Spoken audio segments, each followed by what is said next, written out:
আসসালামু আলাইকুম। তাহমিনা ফ্যামিলি ব্লগে সবাইকে স্বাগতম। চলে আসছি আর একটা নতুন ভিডিও নিয়ে আপনাদের মাঝে।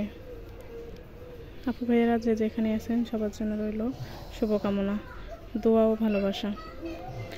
চলে আসছি আর একটা নতুন ভিডিও নিয়ে আপনাদের মাঝে শেয়ার করার জন্য। যে কাঁঠালের বিচিগুলো আমি রোদে দিয়েছি, ভালো করে শুকিয়ে নেব।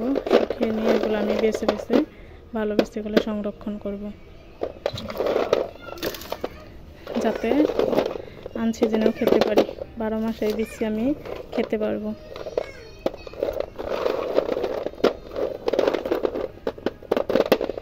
আপনারা চাইলে শুকিয়ে ভালো করে শুকিয়ে বিচিগুলোকে সংরক্ষণ করতে পারবেন।